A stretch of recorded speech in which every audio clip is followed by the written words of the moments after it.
Hello friends, welcome to my channel the Study Hub. उम्मीद है आप लोग घर पर होंगे और स्वस्थ एवं सुरक्षित होंगे। आज हम लोग पुनः जीव विज्ञान के कुछ महत्वपूर्ण प्रश्नों का अभ्यास करने वाले हैं और हमारा आज का टॉपिक है प्लांट किंगडम यानी पादप समूह। तो चलिए शुरू करते हैं। हमारा आज का पहला प्रश्न है, डैश बहुविखंडन द्वारा जनन करता है। पहला ऑप्शन है खमीर, दूसरा है प्लाज्मोडियम, तीसरा ऑप्शन है प्लेनेरिया और चौथा ऑप्शन है अनावृत बीजी। इस प्रश्न का सही उत्तर हो जाएगा ऑप्शन नंबर 2, प्लाज्मोडियम। प्लाज्मोडियम जो है वह बहुविखंडन द्वारा जनन करता है।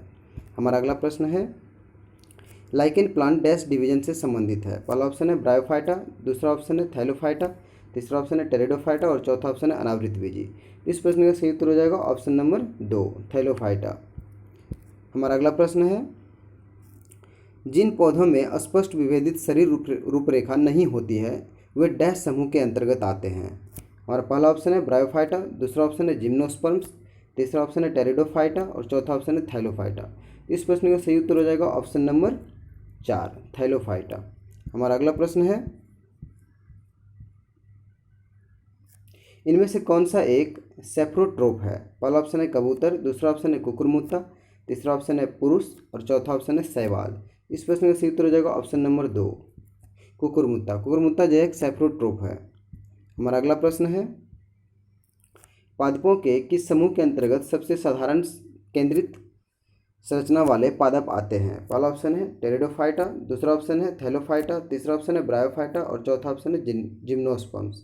इस प्रश्न का सही उत्तर हो जाएगा ऑप्शन नंबर 2, थैलोफाइटा। हमारा अगला प्रश्न है, ब्रेड बनाने में इस्तेमाल किया जाने वाला खमीर क्या है। पहला ऑप्शन है किण्वन के लिए उत्प्रेरक के रूप में कार्य करता है, दूसरा ऑप्शन है किण्वन की प्रक्रिया में मदद नहीं करता है, तीसरा ऑप्शन है इसे स्वादिष्ट बना देता है और चौथा ऑप्शन है संरक्षक प्रिजर्वेटिव के रूप में कार्य करता है। तो इस प्रश्न का सही उत्तर है वह ऑप्शन नंबर 1, किण्वन के लिए उत्प्रेरक के रूप में कार्य करता है।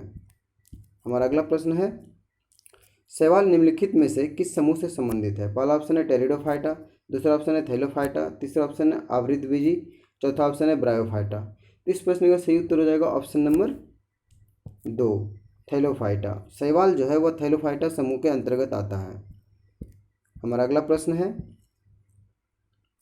निम्नलिखित में से क्या बीजाणु निर्माण द्वारा प्रजनन करता है। पहला ऑप्शन है राइजोपस, दूसरा है ब्रायोफाइलम, तीसरा है प्लेनेरिया और चौथा ऑप्शन है हाइड्रा।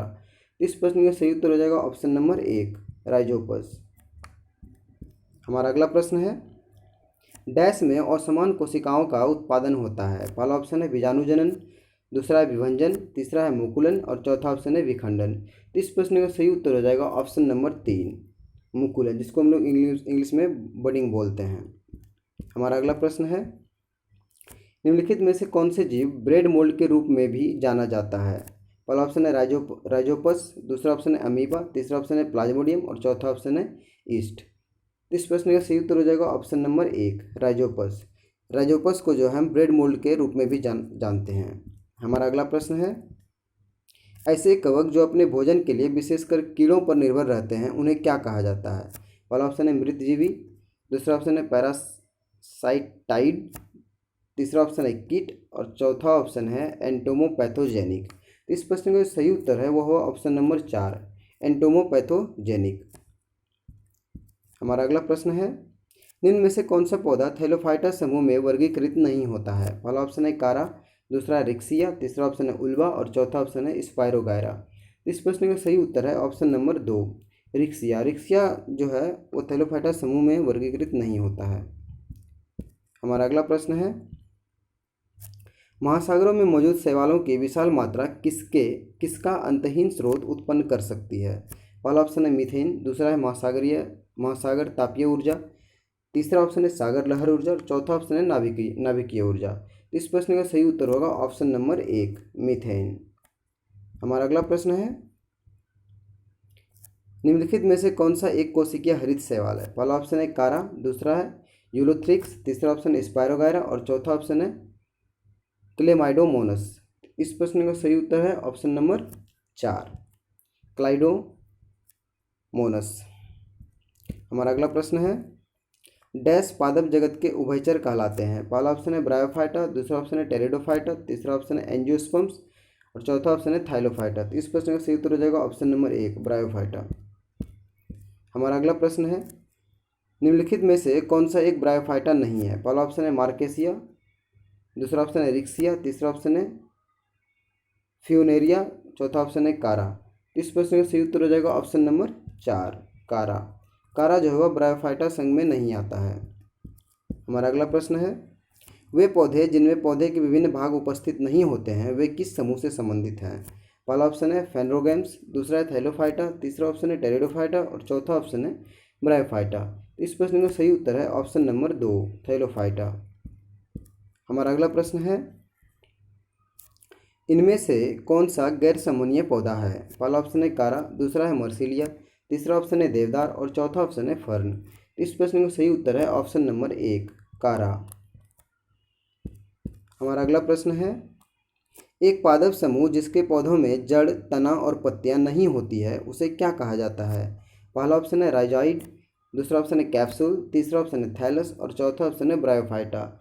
इस प्रश्न का सही उत्तर है ऑप्शन नंबर 4, ब्रायोफाइटा। ब्रायोफाइटा के समूह के अंतर्गत जो पौधे आते हैं उनमें जड़, तना और पत्तियां नहीं होती है।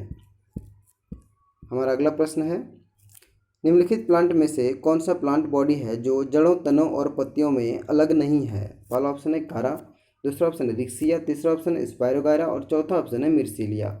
इस प्रश्न का सही उत्तर है ऑप्शन नंबर 3, स्पायरोगायरा। हमारा अगला प्रश्न है, टेरिडोफाइटस समूह के पौधों में नहीं पाया जाता है, यानी टेरिडोफाइटस समूह के जो पौधे होते हैं उसमें इनमें से क्या नहीं पाया जाता है? पहला ऑप्शन है पत्ते, दूसरा ऑप्शन है फूल, तीसरा ऑप्शन है जड़ और चौथा ऑप्शन है तना। इस प्रश्न का सही उत्तर होगा ऑप्शन नंबर 2, फूल। हमारा अगला प्रश्न है, निम्नलिखित में से कौन से पौधे थैलोफाइटस समूह से संबंधित नहीं हैं? पहला ऑप्शन है क्लैडोफोरा, दूसरा ऑप्शन है कारा, तीसरा ऑप्शन है यूलोथ्रिक्स और चौथा ऑप्शन है मार्सिलिया। इस प्रश्न का सही उत्तर है ऑप्शन नंबर 4, मार्सिलिया। मार्सिलिया जो है थैलोफाइटस समूह से संबंधित नहीं है।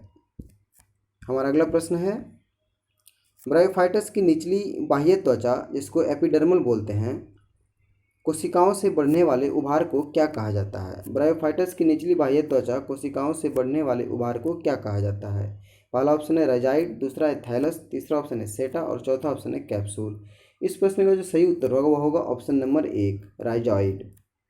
हमारा अगला प्रश्न है, स्पायरोगायरा और प्लेनेरिया में डैश होता है? पहला ऑप्शन है निषेचन, दूसरा है विखंडन, तीसरा ऑप्शन है पुनर्जनन और चौथा ऑप्शन है बीजाणु द्वारा प्रजनन। इस प्रश्न का सही उत्तर होगा ऑप्शन नंबर 2, विखंडन। स्पायरोगायरा और प्लेनेरिया में विखंडन होता है। हमारा अगला प्रश्न है, डैश समन्वय ऊतक वाले पौधे जमीनी पौधे थे? डैश समन्वय ऊतक वाले पहले जमीनी पौधे थे? पहला ऑप्शन है ब्रायोफाइटा, दूसरा है थैलोफाइटा, तीसरा ऑप्शन है शैवाल और चौथा ऑप्शन है टेरिडोफाइटा। इस प्रश्न का सही उत्तर है ऑप्शन नंबर 4, टेरिडोफाइटा। टेरिडोफाइटा समूह के जो पौधे थे वह समन्वय ऊतक वाले पहले जमीनी पौधे थे। हमारा अगला प्रश्न है, निम्नलिखित में से किस पौधे में गुप्त प्रजनन अंग पाया जाता है? पहला ऑप्शन है मर्सिलिया, दूसरा है छत्र देवदार यानी पाइनस और तीसरा ऑप्शन है इपोमोइया और चौथा ऑप्शन है देवदार। इस प्रश्न का जो सही उत्तर होगा वह होगा ऑप्शन नंबर 1, मर्सिलिया। हमारा अगला प्रश्न है, निम्नलिखित में से कौन से पौधे में आवरण रहित बीज पाए जाते हैं? पहला ऑप्शन है चारा, दूसरा ऑप्शन है फुनेरिया, तीसरा ऑप्शन है मर्सिलिया और चौथा ऑप्शन है देवदार। इस प्रश्न का सही उत्तर है ऑप्शन नंबर 4, देवदार। हमारा अगला प्रश्न है, डैश नग्नबीजी होते हैं? पहला ऑप्शन है पाइनस, दूसरा है नींबू, तीसरा है गाजर और चौथा ऑप्शन है गेहूँ। इस प्रश्न का सही उत्तर है ऑप्शन नंबर 1, पाइनस। पाइनस जो होते हैं वह नग्नबीजी होते हैं। हमारा अगला प्रश्न है, टेरिडोफाइटा कैसे पौधे होते हैं? पहला ऑप्शन है नॉन पेनिट्रेशन के बीज, दूसरा ऑप्शन है बीज रहित समूहीय पौधे, तीसरा ऑप्शन है बीज समूहीय पौधे और चौथा ऑप्शन है संततियों के बीज। इस प्रश्न का सही उत्तर है ऑप्शन नंबर 2, बीज रहित समूहीय पौधे। टेरिडोफाइटा जिस समूह के जो पौधे होते हैं वो बीज रहित समूहीय पौधे होते हैं। हमारा अगला प्रश्न है और ये इस वीडियो का अंतिम प्रश्न है, निम्नलिखित में से किसमें पौधे के शरीर को जड़ों, तने और पत्तियों में विभेदित किया जाता है? पहला ऑप्शन है मार्केंसिया, दूसरा ऑप्शन है मर्सेलिया, तीसरा ऑप्शन है फ्यूनेरिया और चौथा ऑप्शन है कारा। इस प्रश्न का जो सही उत्तर है वह ऑप्शन नंबर 2, मर्सेलिया। ये थे हमारे जीव विज्ञान के 30 महत्वपूर्ण प्रश्न। अगर आप लोगों को हमारी वीडियो पसंद आई हो तो वीडियो को लाइक करें, शेयर करें और प्रतिदिन टॉपिक वाइज इस तरह के प्रश्नों का अभ्यास करने के लिए हमारे चैनल द स्टडी ऐप को सब्सक्राइब कर लें और बगल में लगे बेल आइकन को प्रेस कर दें ताकि हमारे सभी वीडियो का नोटिफिकेशन आप तक पहुंच पाए। मिलते हैं अगले वीडियो में, तब तक के लिए जय हिंद जय भारत।